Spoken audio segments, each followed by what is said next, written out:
Have you ever walked away from a conversation feeling utterly misunderstood? Or perhaps found yourself tangled in arguments that spiral nowhere, leaving you frustrated and unheard? We often believe mastering conversation means having the sharpest arguments or the quickest comebacks. We think it's about winning, about asserting our viewpoint forcefully. Imagine stepping into any dialogue, not armed for battle, but equipped with a quiet confidence. A confidence born not from knowing all the answers, but from knowing how to seek them. This isn't about manipulation or quick tricks. It's about a profound shift in perspective, inspired by one of history's greatest thinkers on dialogue, Socrates. We'll explore how his approach, refined for our modern pace, can transform your interactions in just 60 seconds. The promise isn't about suddenly controlling others or bending them to your will. The real power, the Socratic insight, is about mastering yourself within the conversation. It's about gaining clarity, fostering connection, and navigating disagreements with wisdom and grace. Forget the pressure to perform. The first 60 seconds are your opportunity to establish a foundation of genuine understanding, shifting the entire dynamic before it even truly begins. Socrates himself rarely claimed to have all the answers. His genius lay in his questions. He understood that true wisdom begins with acknowledging what we don't know. In conversation, this translates to a radical act, prioritizing understanding the other person's viewpoint before launching our own. This isn't weakness. It's the highest form of intellectual strength and conversational control. It's about seeking light, not just generating heat. So what happens in those crucial first 60 seconds? Most of us are preparing our rebuttal, waiting for our turn to speak, listening only to find flaws. The Socratic shift is this: dedicate that first minute entirely to inquiry. Your sole goal is to grasp as clearly as possible where the other person is coming from. What do they truly mean? What experiences shape their perspective? What are their underlying assumptions? This initial phase isn't passive. It's incredibly active listening combined with targeted questioning. It requires genuine curiosity. Think of yourself not as a debater, but as an explorer entering a new land, the other person's mind. Your questions are your map and compass, guiding you towards understanding the terrain before you decide where to step or what to build. The type of questions matter immensely. Avoid leading questions or those designed to trap. Instead, embrace open-ended inquiries. Could you tell me more about why you feel that way? What leads you to that conclusion? Help me understand your perspective on this. These questions invite explanation, not defensiveness. They signal respect and a genuine desire to comprehend. Why does this 60-second focus on inquiry work so powerfully? Firstly, it disarms potential conflict. When someone feels genuinely heard and understood, their defensiveness often melts away. They become more receptive to listening in return. You are essentially building a bridge of understanding before attempting to cross it with your own ideas. This creates psychological safety. Secondly, it provides you with invaluable information. How can you respond effectively if you don't truly grasp the other person's point, their concerns, or their underlying beliefs? This initial minute of focused questioning prevents you from arguing against straw men or misinterpretations. You gather the necessary intelligence to engage meaningfully, ensuring your eventual contribution is relevant and impactful. Consider the alternative, jumping in immediately with your own opinions. This often escalates tension. The other person feels dismissed, unheard. The conversation becomes a battle of monologues rather than a true dialogue. That feeling of frustration we dread, it's often born from this very dynamic, a failure to establish mutual understanding from the outset. The 60 seconds isn't a rigid stopwatch rule, but a mindset. It's about prioritizing deep listening and curious questioning as your immediate response. It's a conscious choice to enter conversations with humility, seeking first to understand, then to be understood. This Socratic humility is not subservience. It is the foundation of intellectual clarity and conversational influence. Think about a recent difficult conversation. How much of the first minute was spent truly trying to grasp the other person's world? Or were you formulating your response while they were still speaking? Imagine replaying that initial moment with this Socratic lens, asking one or two genuine, open-ended questions. How might the entire interaction have shifted? This approach requires patience, a quality often scarce in our fast-paced world, but the payoff is immense. By investing that initial minute in understanding, you save time and emotional energy later. Misunderstandings are preempted. Conflicts are often diffused before they ignite. You build rapport faster and more genuinely than any clever argument could achieve. Mastering conversation isn't about having a dazzling vocabulary or flawless logic, though clarity helps. It's fundamentally about mastering the art of connection through understanding. Socrates knew that shared understanding is the bedrock upon which all meaningful dialogue, problem-solving, and relationship-building rests. His method guides us back to this essential truth. Let's break down the practice. Step 1. Enter the conversation with intention. Remind yourself, my first goal is to understand. Resist the urge to immediately state your case or correct the other person. Breathe. Create a mental space for receiving information without judgment. This internal shift is the crucial first move. Step 2. Listen actively. This means more than just hearing words. Pay attention to tone, body language if applicable, and the underlying emotions being conveyed. What is the unspoken message? What feelings might be driving their words? Listen for the meaning behind the statements, not just the statements themselves. This requires full presence. Step 3. Ask clarifying, open-ended questions. Use prompts like, "Can you help me understand what you mean by? What does that look like from your perspective? I hear you saying X, is that right? Could you elaborate?" Frame your questions neutrally, expressing genuine curiosity rather than challenge. Your aim is illumination, not interrogation. Step 4. Summarize and validate briefly. Once you think you understand a key point, reflect it back. So, if I'm understanding correctly, you're concerned about. This shows you've been listening and gives them a chance to confirm or correct your understanding. Validation doesn't mean agreement. It means acknowledging their perspective is heard and understood. This entire process, intention, listening, questioning, validating, can happen fluidly within that first minute or so. It sets a completely different tone.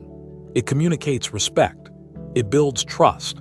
It transforms the conversation from a potential battlefield into a shared space for exploration. You haven't even stated your own view yet, but you've already gained significant ground. What if the other person is hostile or aggressive? This approach is often more effective in such situations. Aggression frequently stems from feeling unheard or threatened.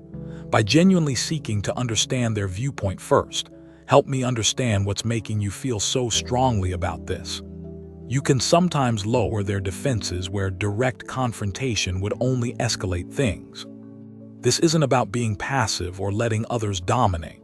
Once you have genuinely understood their position, within that initial time frame or slightly longer if needed, you are far better equipped to present your own perspective clearly and relevantly. You can say, "Thank you for explaining that.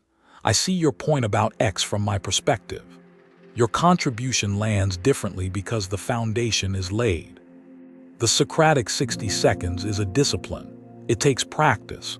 You'll catch yourself wanting to interrupt, to correct, to win the point immediately. Gently bring your focus back to understanding. Each conversation is a chance to refine this skill. Notice the difference it makes, not just in the outcome, but in how you feel during and after the interaction. This method fosters intellectual humility. It reminds us that our perspective is just one perspective, shaped by our unique experiences. Engaging with others through genuine questions opens us up to learning, to seeing the world in richer, more complex ways. True conversational mastery isn't about proving you're right. It's about collectively moving closer to the truth, or at least, mutual understanding. Imagine applying this not just in arguments but in everyday interactions. Checking in with a colleague. "Help me understand the main challenge you're facing with this project." Talking with family. "What's most important to you about this decision?" It deepens connection and improves collaboration across all areas of life. This Socratic approach cuts through the noise. In a world saturated with opinions and shouting, the simple act of asking a genuine question and truly listening becomes almost revolutionary. It's a quiet power, far more potent and sustainable than the fleeting victory of winning an argument but losing the connection. The 60-second timeframe forces efficiency.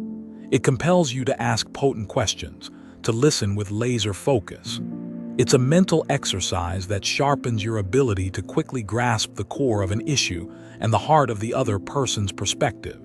It trains your mind to seek clarity above all else in those crucial opening moments. Will this make every conversation perfect? Of course not. Communication involves two or more people, but it significantly increases your chances of having productive, respectful, and insightful interactions.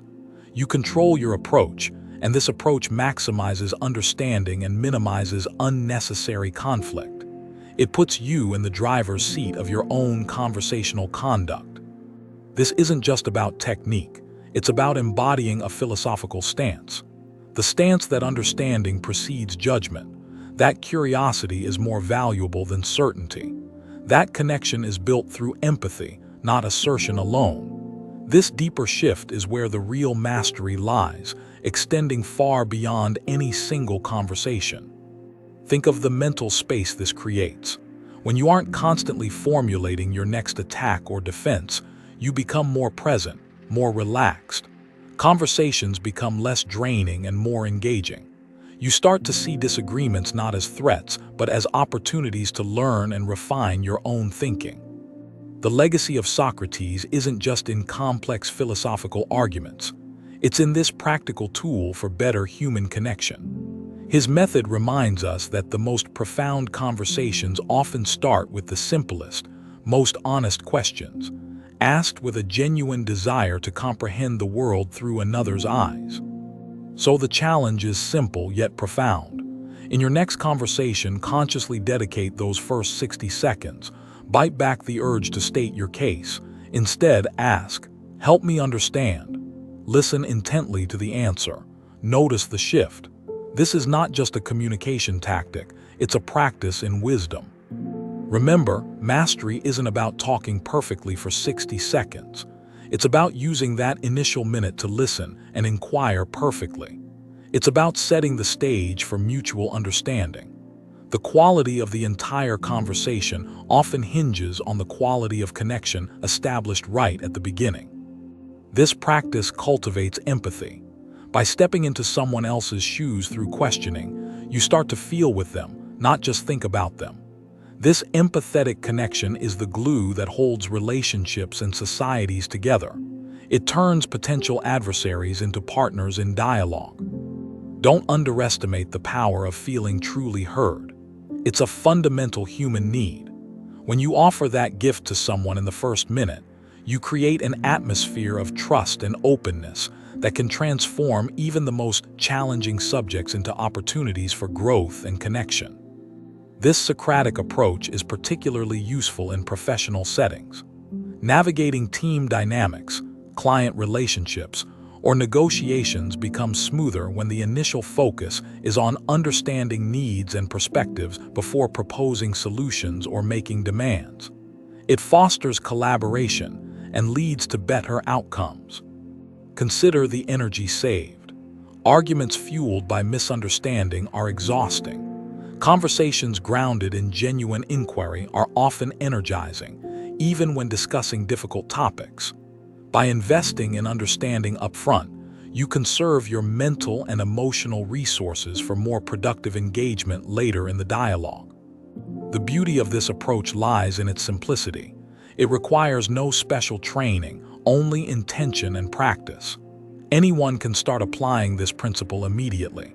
The core is humility, curiosity, and the discipline to listen before speaking. It's accessible wisdom for everyday life. This method respects the autonomy of the other person. You are not trying to force them into agreement. You are inviting them into a shared exploration of understanding. This respect is often felt, even subconsciously, and encourages reciprocity. People are more willing to consider your views when they feel theirs have been honored. It also sharpens your own thinking. Having to articulate someone else's viewpoint back to them forces you to process their ideas more deeply. It clarifies their position in your own mind, allowing you to identify points of agreement, disagreement, or nuance more effectively when it's your turn to contribute. Think of difficult topics, politics, religion, personal values. These conversations often derail instantly. Applying the Socratic 60-second principle here is crucial. Help me understand what experiences led you to this belief. What concerns you most about this issue? Seek the human story behind the stance.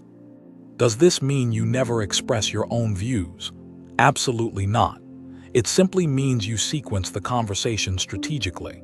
Understanding first, expression second. This sequence maximizes the chance that your own views will be heard and considered, rather than immediately rejected out of defensiveness. The mastery promised isn't control over others, but control over the process of communication. It's about skillfully guiding the interaction towards clarity and mutual respect, starting with your own actions in those vital opening moments. You become a facilitator of understanding, not just a participant in debate. This approach requires letting go of the ego's need to be right immediately. The ego wants to jump in, assert dominance, prove its point. Wisdom involves restraining that impulse in service of a higher goal, genuine understanding and connection. It's a trade-off, sacrificing immediate gratification for deeper, more meaningful interaction. Notice how children naturally ask why constantly. They possess an innate curiosity. The Socratic approach encourages us to reclaim that inquisitive spirit in our adult conversations, but with more focus and intent. To approach dialogue with wonder rather than warfare. When you truly listen to understand, you might even find your own views evolving. Exposure to different perspectives, received openly, can enrich your own understanding of the world. Conversational mastery thus becomes intertwined with personal growth and intellectual expansion. You learn as much as you communicate. The power lies in the shift of focus. From internal monologue, planning your response, to external dialogue, genuinely receiving their message. This outward focus in the first 60 seconds is counterintuitive for many, but it's the key that unlocks a more productive and fulfilling conversational dynamic. What if the conversation is very short, like a quick interaction? The principle still applies. Even a single clarifying question, just so I understand you need X by when, can prevent miscommunication and show respect in fleeting exchanges. The mindset matters even when the time frame is compressed. Practice this first with people you trust in lower-stakes conversations. Build your confidence and skill in actively listening and asking open-ended questions. Notice the subtle changes in flow and connection. Then, gradually apply it to more challenging interactions. Like any skill, it improves with repetition. Remember Socrates facing his accusers. Even then, his method involved questioning to reveal inconsistencies and underlying assumptions, rather than simply making declarative statements of defense initially. He sought understanding, even in the face of extreme opposition. There's profound strength in that posture of inquiry. This first minute sets the emotional temperature of the conversation. Approaching with curiosity and respect tends to create warmth and openness. Approaching with immediate assertion or correction often creates coldness and defensiveness. You have significant influence over this initial emotional climate. Choose wisely. When you master this initial phase, you often find that the rest of the conversation flows more naturally. Less time is spent untangling misunderstandings or navigating emotional defenses. You get to the heart of the matter more quickly and constructively because the foundation is solid. This isn't about being fake or hiding your true feelings. It's about disciplined communication. It's choosing the most effective path to mutual understanding and productive dialogue, which starts with genuinely hearing the other person out. Authenticity includes respectful listening. Consider the relief you feel when someone truly listens to you, asks clarifying questions, and seeks to understand your point of view before jumping in. You can offer that same sense of relief and respect to others by adopting this Socratic 60-second mindset. It's a gift you give in conversation. This practice can slow down heated arguments. The deliberate act of asking, "Help me understand," forces a pause, interrupting the reactive cycle of attack and defense. It injects a moment of reflection and potential course correction into potentially volatile exchanges. True influence rarely comes from overpowering others. It comes from understanding them well enough to connect with their values, address their concerns, and frame your ideas in ways that resonate. The Socratic inquiry in the first minute provides the crucial intelligence needed for this deeper level of influence. You are essentially becoming a better conversational cartographer, mapping the terrain of the other person's thoughts and feelings before you chart your own course. This map allows you to navigate more effectively, avoid pitfalls, and find common ground. This approach is fundamentally generous. It prioritizes giving attention and understanding before seeking it. Paradoxically, this generosity often results in receiving more understanding and attention in return. It models the kind of communication you wish to receive. Don't worry about asking the perfect question.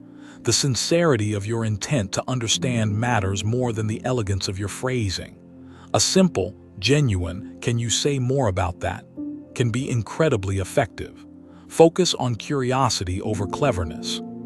By focusing on understanding first, you also gain time to compose your own thoughts more effectively. While listening actively, your subconscious can begin processing the information, allowing for a more measured and thoughtful response when it is your turn to speak. This method helps separate the person from the problem or the opinion. By focusing on understanding their perspective, you are less likely to make personal attacks or get bogged down in ad hominem arguments. You address the viewpoint, informed by your understanding of the person holding it. Imagine conversations becoming less like verbal tennis matches, back and forth, trying to score points, and more like collaborative sculpture, working together to shape a shared understanding or solution. The Socratic first minute initiates this shift towards collaboration. This isn't about avoiding disagreement. Disagreements are natural and can be productive. It's about ensuring that disagreements are based on actual understanding, not misinterpretation. You can disagree respectfully and constructively once you truly grasp what you are disagreeing with. The feeling of mastery comes not from dominating, but from navigating complexity with clarity and grace. It's the confidence that you can enter almost any conversation and foster understanding, even amidst disagreement. That's a far more resilient and valuable skill than merely winning debating points. Apply this principle to your internal dialogue too. When facing a difficult decision or strong emotion, ask yourself Socratic questions. Why do I feel so strongly? What assumptions am I making? What perspective am I missing? Mastering conversation starts with mastering self-understanding. This 60-second investment is like planting a seed. You might not see the full fruit immediately, but you are cultivating the conditions for a healthier, more productive interaction to grow. It's a long-term strategy for better communication disguised as a short-term tactic. Think about the cumulative effect. Every conversation where you apply this principle builds stronger connections, fosters clearer thinking, and reduces unnecessary friction. Over time, this practice can fundamentally reshape your relationships and your experience of interacting with the world. The challenge is simple: try it. Next time you talk to someone, especially if you anticipate disagreement or complexity, consciously shift your focus for that first minute. Ask to understand. Listen. See what happens. Let the experience be your teacher. Remember the core message derived from Socrates. True conversational mastery begins not with eloquent speech, but with humble, focused inquiry. It's about dedicating those crucial initial moments to building a bridge of understanding before attempting to share your own perspective. This practice transforms you from a mere reactor in conversations to a conscious creator of understanding. You take responsibility for the quality of the dialogue by setting a tone of respect and genuine curiosity right from the start. This proactive stance is empowering. It requires presence. You cannot actively listen or formulate insightful questions if your mind is elsewhere, rehearsing your lines or judging the speaker. This Socratic Minute is also a mindfulness practice, bringing you fully into the present moment of connection. When both parties adopt this approach, conversations can reach extraordinary depths of understanding and connection. While you can only control your side, modeling this behavior often encourages the other person to reciprocate, leading to more mutually rewarding dialogues. Don't be discouraged if it feels awkward at first, or if others seem surprised by your questions. Persist gently. The goal isn't immediate perfection, but gradual improvement in your ability to foster understanding as the primary step in any interaction. This method cultivates patience not just with others, but with the process of communication itself. Understanding takes time. Rushing often leads to errors. The Socratic Minute honors the time needed to build a proper foundation for meaningful exchange. By seeking to understand diverse viewpoints, you broaden your own mental landscape. You become more adaptable, more nuanced in your thinking, and less prone to rigid ideologies. This intellectual flexibility is a hallmark of wisdom. The promise of mastering any conversation in 60 seconds is fulfilled not through a verbal magic trick, but through mastering your approach in that first minute. It's about mastering the art of Socratic inquiry and deep listening as your opening move. That changes everything that follows. This approach is profoundly respectful. It communicates, "Your perspective matters enough for me to dedicate my initial attention entirely to understanding it." This inherent respect is often the missing ingredient in conversations that go sour. So the next time you enter a conversation, remember the power held within that first minute. Not the power to dominate, but the power to understand. Choose curiosity over certainty. Choose listening over immediate rebuttal. Choose to build a bridge. This Socratic principle isn't just a technique. It's a pathway to more meaningful connections, deeper understanding, and a more harmonious way of engaging with the complexities of human interaction. It's wisdom made practical for your daily life. Mastering conversation begins with mastering the art of understanding. By dedicating the first 60 seconds to genuinely curious inquiry and deep listening, you lay the foundation for clarity, connection, and truly productive dialogue. This is the quiet strength inspired by Socrates. Embrace this shift. Practice this presence. Observe the transformation not only in your conversations but within yourself. What might change if your primary goal in dialogue became not to win, but to understand? Consider the possibilities.